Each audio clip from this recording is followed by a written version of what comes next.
Hello guys, good morning. So today, we are going about to meet our friends. Maaga kaming bumiyahe ni Ray ngayon kasi gusto namin maaga kaming makakarating dun sa pupuntahan namin.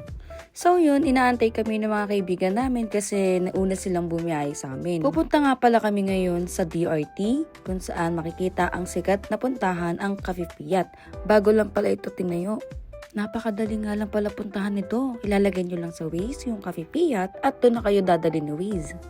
Kapag nakarating na kayo sa arko ng DRT, dire-diretso lang kayo. Hindi naman kayo maliligaw dahil maraming nagpupunta dong mga motorists at mga bikers. Ayan, nag-finger heart pa si Ray. So ayan, eto na yung arko ng DRT.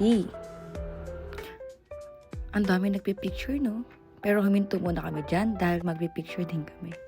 Eh nga pala, yung mga friends namin, nakita-kita na nga pala kami.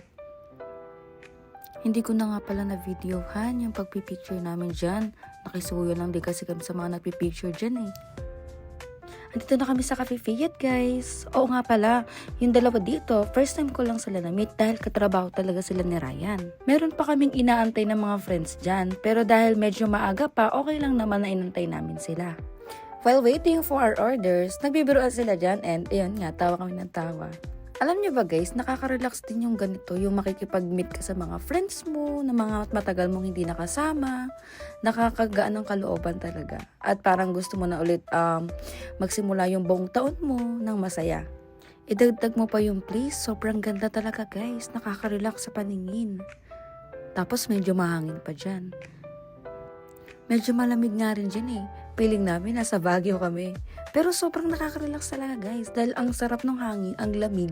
Tapos nakaka-refresh talaga siya.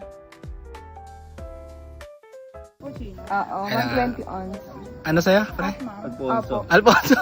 Ikaw, sa'yo sa Gin. O diba, alak pa rin ang hanap nila.